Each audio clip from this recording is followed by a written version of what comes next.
Hello everyone, आज की book का नाम है डांटेज सर्कल ऑफ हेल। और जिन्हें नहीं पता है कि डांटेज कौन थे, तो वो एक इटालियन पोएट थे जिनका फेमस काम था द डिवाइन कॉमेडी। बाकी भी काम बड़े ही उम्दा तरीके से लिखे हुए थे, पर जो मोस्ट फेमस था उनका था वो द डिवाइन कॉमेडी। और जिस बुक के बारे में मैं आज बात करने वाले हैं, उस बुक का नाम है the nine circle of hell by डांटेज।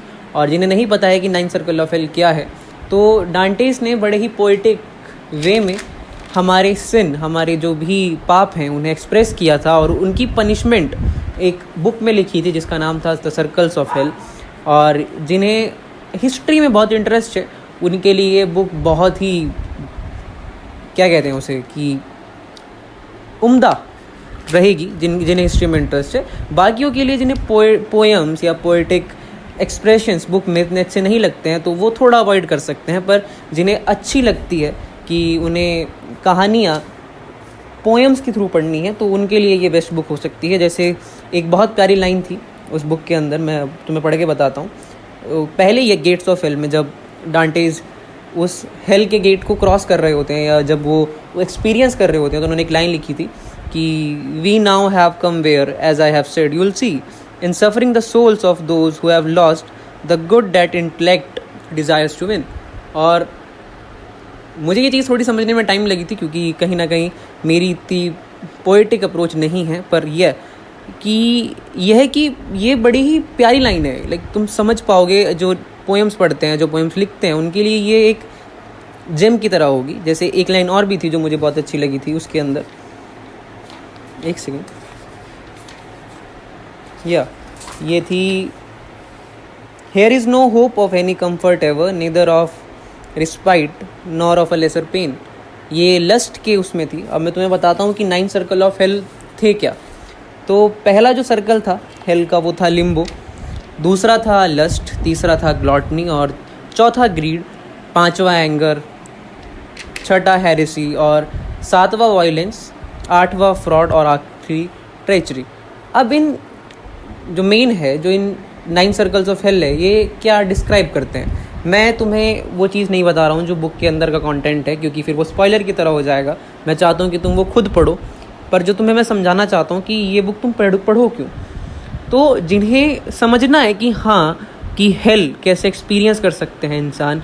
Like अगर तुमने एक बहुत प्यारी सीरीज़ है लूसीफर, अगर तुमने एक चीज़ देखी हो कि हेल क्या है हमारे लिए। हेल अगर तुम बहुत ध्यान से देखो तो हेल हमारी मेमोरीज ही हैं।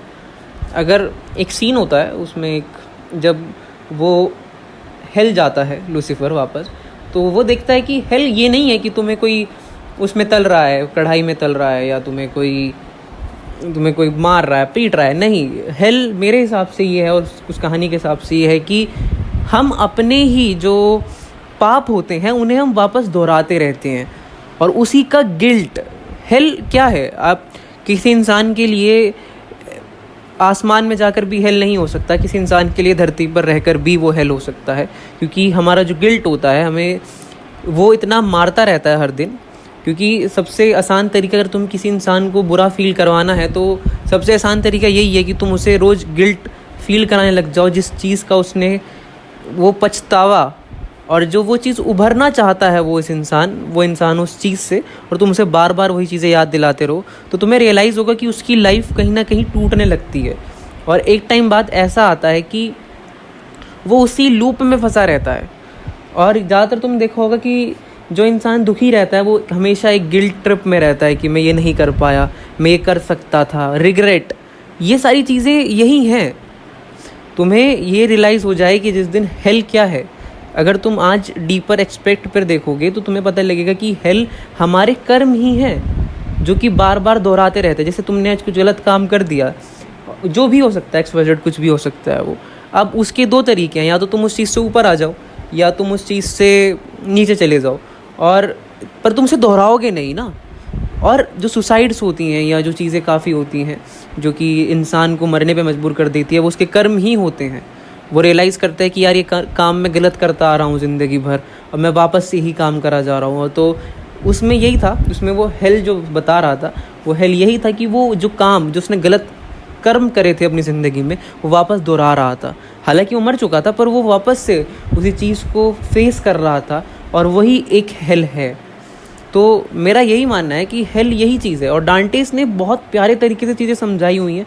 मैं तो उनके सामने कुछ भी नहीं हूँ। हम बहुत लोग हैं, उनके जो लिटरेचर लेवल है, जो उनकी कहानी बताने के जो तरीके हैं, उस पर नहीं पहुँच पाया है कोई।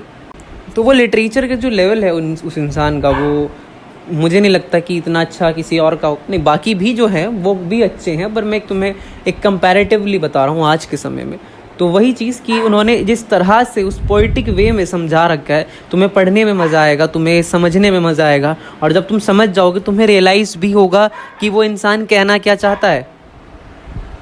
और तुम अगर मुझसे पूछते हो कि ये बुक तुम्हें पढ़नी चाहिए या नहीं पढ़नी चाहिए, तो इट डिपेंड्स। जिसे पोएम्स पसंद नहीं है, जिसे या पोइटिक एक्सप्रेशंस पसंद नहीं है बुक्स के अंदर, तो वो ये अवॉइड कर सकता है। पर जिसे पोएम्स पसंद है, जिसे हिस्ट्री में इंटरेस्ट है, जिसने कभी डांटेस का वर्क पढ़ा है, या बहुत जैसे राइटर्स हैं, जैसे रशियन लिटरेचर में है, कुछ चीज़ें उसमें और इसमें कहीं ना कहीं सिमिलर मैं मानता हूँ। मैं कोई प्रोफेशनल नहीं हूँ, पर कुछ चीज़ें हैं, कुछ बुक हैं रशियन लिटरेचर की, जिसमें कहीं ना कहीं पोएटिक एक्सप्रेशन में चीज़ें लिखी हुई हैं। जैसे एक बुक है life of a stupid man, वो जापानीज़ है, वो रशियन नहीं है, पर उसमें भी कहीं ना कहीं थोड़ी सिमिलैरिटी है, क्योंकि वो थोड़ा स्टोरी लाइक फॉर्म में है। पर जिसने एक पढ़ी है life of a stupid man, उसे समझ आएगा कि ये थोड़ी डिफरेंट बुक है।